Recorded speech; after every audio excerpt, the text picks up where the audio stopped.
এয়া আকাশবাণী গুৱাহাটী পুৱাৰ আঞ্চলিক বাতৰি পঢ়িছো মৰমী কাশ্যপে। এতিয়া প্ৰধান বাতৰিসমূহ হ'ল অসম বিধানসভাৰ শৰৎকালীন অধিৱেশনৰ কালি প্ৰথম দিনা 10খন বিধেয়ক উত্থাপন, আদিবাসী আৰু চাহ জনগোষ্ঠীৰ সৰ্বাংগীন সংস্থাপনৰ ক্ষেত্ৰত মুখ্যমন্ত্ৰী হিমন্ত বিশ্ব শৰ্মাৰ কেতবোৰ গুৰুত্বপূৰ্ণ ঘোষণা। মুখ্যমন্ত্ৰী হিমন্ত বিশ্ব শৰ্মাৰ কাছাৰ জিলাৰ লক্ষীপুৰৰ শিলঘাটত বৰাক নৈৰ ওপৰত প্ৰস্তাৱিত দলঙৰ আধাৰশিলা স্থাপন। প্ৰধানমন্ত্ৰী নৰেন্দ্ৰ মোদীৰ আজি ইউক্ৰেইন ভ্ৰমণ।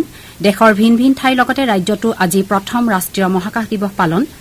আৰু পেৰিছ অলিম্পিকত ৰূপৰ পদক বিজেতা নীৰজ চোপ্ৰাৰ ছুইজাৰলেণ্ডত অনুষ্ঠিত লুজান ডায়মণ্ড লীগ প্ৰতিযোগিতাৰ পুৰুষৰ জেভলিন থ্ৰত দ্বিতীয় স্থান দখল।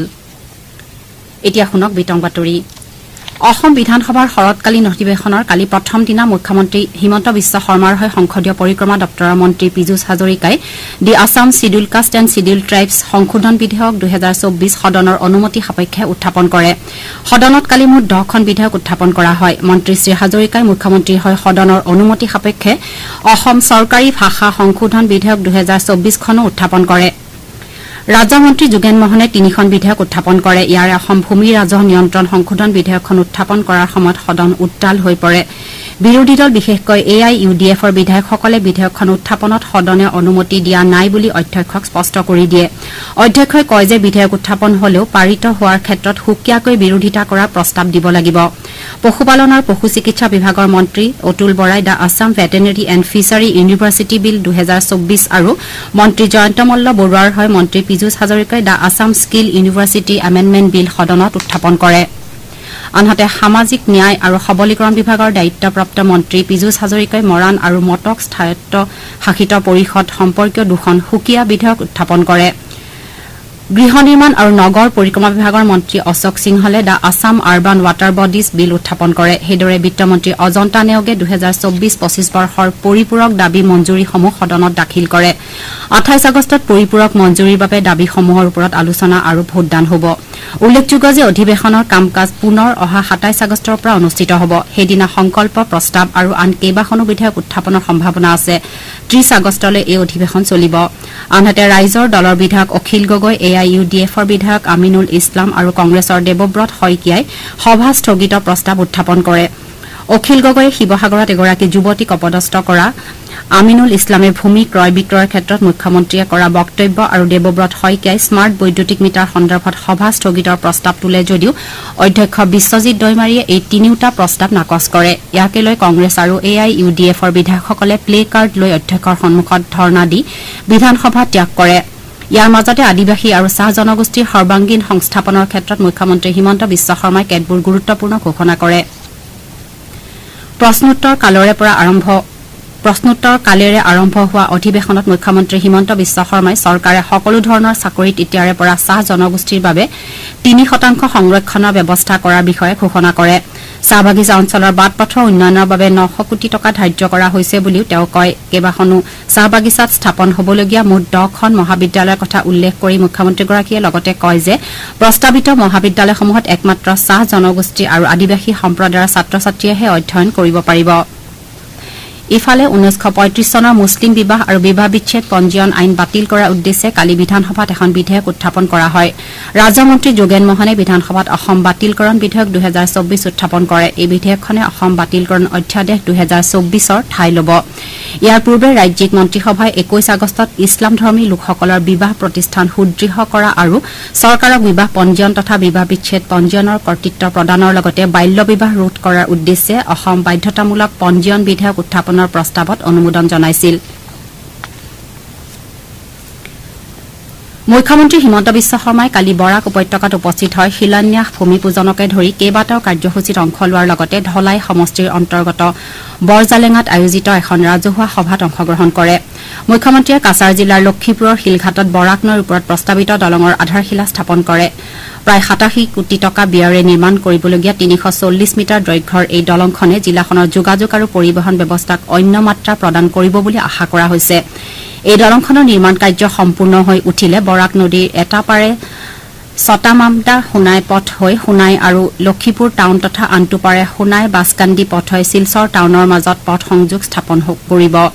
তদুপৰি এই দলংখনে ৰূপাইবালি, চিঙাৰবন, বিন্নাকান্দি, ছটামামদা, গোবিন্দপুৰ, আলগাপুৰ আৰু বাগপুৰৰ পৰা শিলচৰ টাউনলৈ প্ৰায় 25 কিলোমিটাৰ দূৰত্ব হ্ৰাস পাব। মুখ্যমন্ত্ৰীয়ে লগতে ধলাইত আদৰ্শ স্নাতক মহাবিদ্যালয়ৰ ভূমি পূজন কৰাৰ লগতে কেইবাটাও প্ৰকল্পৰ শুভাৰম্ভ কৰে উল্লেখযোগ্য যে ৭,৮৬১ বৰ্গমিটাৰ এলেকা সামৰি নিৰ্মাণ কৰিবলগীয়া এই আদৰ্শ স্নাতক মহাবিদ্যালয়খনত ৩৩টা শ্ৰেণীকোঠা আৰু ৫টা প্ৰয়োগশালা সংযোজন কৰা হ'ব মুখ্যমন্ত্ৰীয়ে ৩৫ কোটি টকা ব্যয়েৰে নিৰ্মাণ হ'বলগীয়া মহাবিদ্যালয়খন ৰাজ্যত বিশ্বমানৰ শিক্ষা প্ৰতিষ্ঠান স্থাপনৰ পদক্ষেপৰ অংশ বুলি উল্লেখ কৰে তেওঁ কয় যে ২০২৬ চনৰ ভিতৰত মহাবিদ্যালয়খনৰ নিৰ্মাণ সম্পূৰ্ণ হৈ উঠিব কলা শাখাত পাঠদান হ'বলগীয়া এই মহাবিদ্যালয়খনে বৰাক উপত্যকাৰ শিক্ষা ব্যৱস্থাত নতুন দিগন্তৰ সূচনা কৰিব বুলি মুখ্যমন্ত্ৰীয়ে আশা প্ৰকাশ কৰে ধলাইত আয়োজিত সভাত মুখ্যমন্ত্ৰীয়ে ধলাই সমষ্টিৰ বাবে ১৫,০০০ পৰিয়ালক নতুনকৈ ৰেচন কাৰ্ড প্ৰদানৰ প্ৰক্ৰিয়া আৰম্ভ কৰা হ'ব বুলি উল্লেখ কৰে তদুপৰি ধলাই প্ৰাথমিক চিকিৎসালয়ত ৫০খন বিচনাযুক্ত চিকিৎসালয় হিচাপে নিৰ্মাণৰ বাবে ৰাজ্য চৰকাৰে ৫ কোটি টকা আগবঢ়াব বুলিও তেওঁ উল্লেখ কৰে মুখ্যমন্ত্ৰীয়ে কয় যে অসম বিশ্ববিদ্যালয় হৈ শিলচৰ বাইপাছটো ২ লেন কৰাৰ লগতে আমৰাঘাটত ১৪০ মিটাৰ দৈৰ্ঘ্যৰ দলং স্থাপন কৰা হ'ব তেওঁ পালংঘাটত মিনি ষ্টেডিয়াম নিৰ্মাণৰ বাবে ১০ কোটি টকা মঞ্জুৰৰ কথাও ঘোষণা কৰে পূৰ্বে প্ৰদান কৰা ৪৩খন আদৰ্শ অংগনবাড়ী কেন্দ্ৰৰ প্ৰতিটোতে ২৫ লাখ টকাকৈ প্ৰদান কৰি শিলান্যাস কৰা হৈছে বুলিও তেওঁ কয় আনহাতে ১১খন চাহ বাগিচাত পথ নিৰ্মাণৰ বাবে ১ কোটি টকাকৈ প্ৰদান কৰাৰ লগতে প্ৰতিখন চাহ বাগিচাত এটাকৈ জগন্নাথ মন্দিৰ স্থাপন কৰাৰ পদক্ষেপ হাতত লৈছে বুলিও তেওঁ জানিবলৈ দিয়ে মুখ্যমন্ত্ৰীয়ে দুৱাৰবন্দত চিকিৎসালয় নিৰ্মাণৰ কথা ঘোষণা কৰাৰ লগতে ভুৱন তীৰ্থৰ পথ নিৰ্মাণ শীঘ্ৰে সম্পূৰ্ণ কৰাৰ প্ৰচেষ্টা গ্ৰহণ কৰা হ'ব বুলিও কয় ড শৰ্মাই কালি টাটা ন্যাসৰ সৌজন্যত শিলচৰত স্থাপন হোৱা কাছাৰ কেঞ্চাৰ কেয়াৰ হস্পিটেলখনো পৰিদৰ্শন কৰি তাত থকা বিভিন্ন ব্যৱস্থাৰ বুজ লয় চিকিৎসালয়খনৰ সম্প্ৰসাৰণ আৰু অধিক উন্নতিৰ বাবে চৰকাৰে কেনেধৰণৰ সহায় সহযোগিতা আগবঢ়াব পাৰে সেই সম্পৰ্কেও মুখ্যমন্ত্ৰীয়ে পদ্মশ্ৰী ডাঃ ৰবি কান্নানৰ সৈতে মত বিনিময় কৰে তেওঁ লগতে অসম বিশ্ববিদ্যালয়ত উপস্থিত হৈ বিশ্ববিদ্যালয়খন পৰিদৰ্শন কৰে কালিৰ এই কাৰ্যসূচীত মন্ত্ৰী জয়ন্ত মল্ল বৰুৱা সাংসদদ্বয় পৰিমল শুক্লবৈদ্য কৃপানাথ মাল্লাৰ লগতে বিধায়ক আৰু অন্যান্য বিশিষ্ট ব্যক্তিসকল উপস্থিত থাকে প্ৰধানমন্ত্ৰী নৰেন্দ্ৰ মোদী আজি দিনজোৰা ভ্ৰমণসূচীৰে ইউক্ৰেইনত উপস্থিত হ'ব ভ্ৰমণকালত শ্ৰীমোদীয়ে দেশখনৰ ৰাষ্ট্ৰপতি ভলডিমিৰ জেলনস্কিৰ সৈতে আছুতীয়া আৰু প্ৰতিনিধি পৰ্যায়ৰ আলোচনাত মিলিত হ'ব এই বৈঠকত ইউক্ৰেইনৰ সংঘৰ্ষৰ সমাধান সূত্ৰ উলিওৱাৰ উপায়ক লৈ আলোচনা কৰা হ'ব সংঘৰ্ষ জৰ্জৰ দেশখনৰ ভ্ৰমণৰ পূৰ্বে প্ৰধানমন্ত্ৰীয়ে কয় যে ভাৰতে যুদ্ধৰ জৰিয়তে কোনো সমস্যাৰ সমাধান কৰিব পৰা নাযায় বুলি দৃঢ়তাৰে বিশ্বাস কৰে তেওঁ লগতে ভাৰত অঞ্চলটোলৈ শান্তি সুস্থিৰতা ঘূৰাই অনাৰ বাবে সম্ভাৱ্য সকলো ধৰণৰ সহায় সহযোগিতা আগবঢ়াবলৈ সাজু বুলি মন্তব্য কৰে ৰাষ্ট্ৰপতি শ্ৰীমতী দ্ৰৌপদী মুৰ্মুৱে অসমৰ দুগৰাকী বিজ্ঞানী ডঃ পুৰবী শইকীয়া আৰু ডঃ বাপ্পী পালক শান্তিস্বৰূপ ভাটনাগৰ বঁটা প্ৰদান কৰে কালি ৰাষ্ট্ৰপতি ভৱনৰ গণতন্ত্ৰ মণ্ডপত অনুষ্ঠিত এটা গাম্ভীৰ্যপূৰ্ণ অনুষ্ঠানত ৰাষ্ট্ৰপতিয়ে অসমীয়া বিজ্ঞানী দুগৰাকীৰ হাতত এই সন্মানীয় বঁটা তুলি দিয়ে উল্লেখযোগ্য যে ৰাষ্ট্ৰীয় বিজ্ঞান পুৰস্কাৰৰ প্ৰথম সংস্কৰণৰ 4টা শাখা বিজ্ঞান ৰত্ন বিজ্ঞানশ্ৰী বিজ্ঞান যুৱ আৰু বিজ্ঞান দলৰ বিশিষ্ট বিজ্ঞানীসকলক 33টা বঁটা প্ৰদান কৰা হয় আপোনালোকে বাতৰি শুনিছে আকাশবাণী গুৱাহাটী কেন্দ্ৰৰ পৰা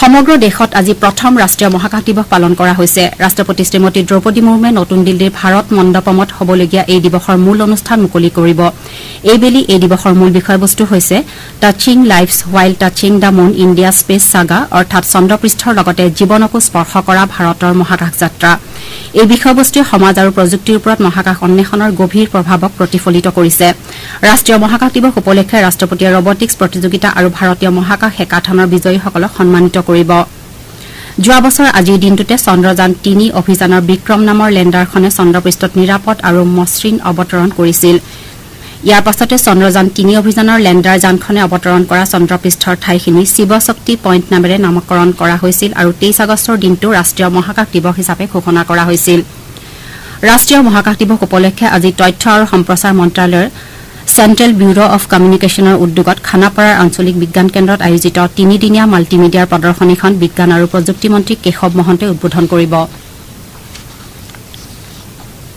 অসম প্ৰকাশন পৰিষদে উচ্চ শিক্ষা গ্ৰহণ কৰি থকা ছাত্ৰ ছাত্ৰীসকলক গ্ৰন্থ অধ্যয়নৰ বাবে উৎসাহিত কৰিবলৈ ৰাজ্যৰ মহাবিদ্যালয় আৰু বিশ্ববিদ্যালয়সমূহত পৰ্যায়ক্ৰমে গ্ৰন্থমেলাৰ আয়োজন কৰাৰ সিদ্ধান্ত লৈছে মুখ্যমন্ত্ৰী হিমন্ত বিশ্ব শৰ্মাৰ পৰামৰ্শমৰ্মে তথা শিক্ষামন্ত্ৰী ৰনোজ পেগুৰ নেতৃত্বত ছাত্ৰ ছাত্ৰীসকলৰ বৌদ্ধিক বিকাশৰ লক্ষ্যৰে পৰিষদে এই পদক্ষেপ লৈছে এই সন্দৰ্ভত পৰিষদৰ সচিব প্ৰমোদ কলিতাই প্ৰকাশ কৰা অনুসৰি এইলানি গ্ৰন্থমেলাৰ ভিতৰত প্ৰথমখন গ্ৰন্থমেলা বৰপেটা মহাবিদ্যালয়ত অনুষ্ঠিত হ'ব মহাবিদ্যালয়খনৰ অধ্যক্ষ ডঃ বীৰেঞ্চি কুমাৰ দাসৰ আমন্ত্ৰণ মৰ্মে অহা ২৭ৰ পৰা ২৯ আগষ্টলৈ এই গ্ৰন্থমেলা অনুষ্ঠিত হ'ব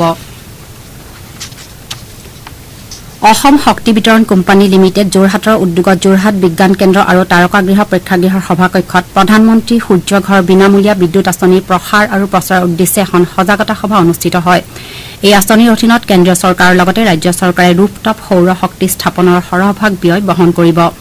আঁচনিখনৰ লক্ষ্য হৈছে প্ৰতিমাহে ৩০০ ইউনিট পৰ্যন্ত বিনামূলীয়া বিদ্যুৎ যোগান ধৰি ১ কোটি পৰিয়ালৰ ঘৰ পোহৰাই তোলা। সভাত জিলা আয়ুক্ত যোৰহাট বৈদ্যুতিক চক্ৰৰ মুখ্য কাৰ্যবাহী বিষয়াই ভাষণ প্ৰসংগত এই আঁচনিখনৰ সা সুবিধা সম্পৰ্কে ৰাইজক সবিস্তাৰে জনায়। আকাশবাণী গুৱাহাটী কেন্দ্ৰৰ নাট শাখাৰ কণ্ঠস্বৰ পৰীক্ষা অৰ্থাৎ অডিশ্যনৰ বাবে নিৰ্দিষ্ট কৰা দিনৰ সাল সলনি ঘটোৱা হৈছে। নাট শাখাৰ পৰা জনোৱা মতে অনিবাৰ্য কাৰণবশতঃ পূৰ্ব ঘোষিত কণ্ঠস্বৰ পৰীক্ষাৰ সূচী নতুনকৈ ঘোষণা কৰা হৈছে। নতুন তাৰিখ অনুসৰি অহা ৩ ছেপ্টেম্বৰৰ পৰা ২০ ছেপ্টেম্বৰলৈকে এই অডিশ্যন সম্পন্ন হ'ব। নতুনকৈ আবেদন কৰা শিশু শিল্পী আৰু বি গ্ৰেডৰ উপৰি বি হাই গ্ৰেডৰ বাবেও একেলগে অডিশ্যন সম্পন্ন হ'ব। প্ৰাৰ্থীসকললৈ কণ্ঠস্বৰ পৰীক্ষাৰ প্ৰৱেশ পত্ৰ ডাকযোগে পঠিওৱা হ'ব আৰু প্ৰত্যেকৰে মোবাইলত অডিশ্যনৰ তাৰিখ আৰু সময় সম্পৰ্কে বাৰ্তা প্ৰেৰণ কৰা হ'ব। পেৰিছ অলিম্পিকত ৰূপৰ পদক বিজেতা নীৰজ চোপ্ৰাই ছুইজাৰলেণ্ডত অনুষ্ঠিত লুজান ডায়মণ্ড লীগ প্ৰতিযোগিতাৰ পুৰুষৰ জেভলিন থ্ৰত দ্বিতীয় স্থান দখল কৰিছে। নীৰজে চলিত বৰ্ষৰ সৰ্বশ্ৰেষ্ঠ 89.49 মিটাৰলৈ জেভলিন দলিয়াই এই কৃতিত্ব অৰ্জন কৰে। পিটাৰ্ছ এণ্ডাৰছনে 90.61 মিটাৰলৈ জেভলিন দলিয়াই প্ৰথম স্থান দখল কৰে। জাৰ্মানীৰ জুলিয়ান ৱেবাৰে 87.08 মিটাৰৰ প্ৰদৰ্শনেৰে তৃতীয় স্থানত থাকে। এতিয়া শুনক আজি গুৱাহাটীৰ পৰা প্ৰকাশিত দৈনিক বাতৰি কাকতসমূহৰ প্ৰথম পৃষ্ঠাৰ বাতৰি চমু অৱলোকন ভাস্বতী দেৱীৰ পৰা। গুৱাহাটী মহানগৰীত কাঠফুলাৰ দৰে গঢ়ি উঠিছে ফাষ্টফুডৰ ব্যৱসায়। পদপদ দখল কৰি বহু লোকে য'তে ত'তে নিৰ্বিঘ্নে ব্যৱসায় আৰম্ভ কৰিছে, যাৰ ফলত ঢাক খাইছে সুধাকণ্ঠ ৰাধা গোবিন্দ বৰুৱাৰ প্ৰতিমূৰ্তি। এই বাতৰিটো দৈনিক অসম কাকতে অবৈধ বিপণী শ্ৰীহীন দীঘলী পুখুৰী শিৰোনামেৰে প্ৰথম পৃষ্ঠাত গুৰুত্ব সহকাৰে প্ৰকাশ কৰিছে। মুখ্যমন্ত্ৰী ডঃ হিমন্ত বিশ্ব শৰ্মাই অসমৰ চাহ বাগিচাৰ শ্ৰমিকক ভূমিৰ মালিকীস্বত্ব অধিকাৰ প্ৰদানৰ পৰিকল্পনাৰ কথা ঘোষণা কৰা বাতৰিটো দি আছাম ট্ৰিবিউন কাকতে plan to provide land ownership rights to tea garden workers শিৰোনামেৰে প্ৰথম পৃষ্ঠাত স্থান দিছে। একেটা বাতৰিকে Dispur decides to give land rights to labour in T9 শিৰোনামেৰে দ্য চেণ্টিনেল কাকতে প্ৰকাশ কৰিছে। শিৱসাগৰৰ ঘটনাৰ বিক্ষোভ আৰু উত্তেজনা উৰ পৰাৰ পাছতে তিনিচুকীয়াতো অনুৰূপ ঘটনা সংঘটিত হৈছে। বহিৰাগতই মূৰ ফালিলে অসমীয়া যুৱক শিৰোনামেৰে অসমীয়া প্ৰতিদিন কাকতে এই বাতৰিটো প্ৰথম পৃষ্ঠাত মুখ্য বাতৰি হিচাপে প্ৰকাশ কৰিছে। একেটা বাতৰিকে আমাৰ অসম কাকতে এইবাৰ তিনিচুকীয়াত শিৱসাগৰ কাণ্ড উত্তপ্ত পৰিস্থিতি শিৰোনামেৰে প্ৰথম পৃষ্ঠাত স্থান দিছে। বিটিআৰত বৃহৎ শিক্ষক নিযুক্তি সমাৱেশ, মেধাৰ ভিত্তিত নিযুক্তি দিয়াৰ দাবী প্ৰমোদ বড়োৰ। এই শিৰোনামেৰে অসমীয়া খবৰ কাকতে বাতৰিটো প্ৰথম পৃষ্ঠাত প্ৰকাশ কৰিছে। জনজাতিকৰণৰ দাবীত দীৰ্ঘদিনৰ বিৰতিত পুনৰ ৬ জনগোষ্ঠী ঐক্যমঞ্চই ধাৰাবাহিক আন্দোলন কাৰ্যসূচী গ্ৰহণ কৰিছে। এই বাতৰিটো দৈনিক অগ্ৰদূত কাকতে এইবাৰ হয় গুৱাহাটী নহয় ৰঙামাটি শিৰোনামেৰে প্ৰথম পৃষ্ঠাত প্ৰকাশ কৰিছে। ধলাই উপ নিৰ্বাচনৰ পূৰ্বে মুখ্যমন্ত্ৰীৰ তিনিদিনীয়া বৰাক ভ্ৰমণৰ বাতৰিটো শিলঘাটত ৮৭ কোটি ব্যয় সাপেক্ষে RCC দলঙৰ শিলান্যাস শিৰোনামেৰে নিয়মীয়া বাৰ্তা কাকতে প্ৰথম পৃষ্ঠাত প্ৰকাশ কৰিছে। আজি প্ৰকাশিত অন্যান্য বাতৰিৰ ভিতৰত আছে ঠিকাদাৰৰ পৰিৱৰ্তে মথাউৰিৰ সুৰক্ষাৰ দায়িত্ব গাঁওৰক্ষীলৈ, ডিমা হাছাওত চূণশিল খননৰ তীব্ৰ বিৰোধিতাত খবৰ মেঘালয় চৰকাৰৰ, দুলুং বনাঞ্চলত দুটা বোমা উদ্ধাৰ, ৪ জিলাত মণিপুৰী হ'ব সহযোগী ভাষা ইত্যাদি। এয়াই আছিল আজি গুৱাহাটীৰ পৰা প্ৰকাশিত বাতৰি কাকতসমূহৰ প্ৰথম পৃষ্ঠাৰ বাতৰিৰ চমু অৱলোকন।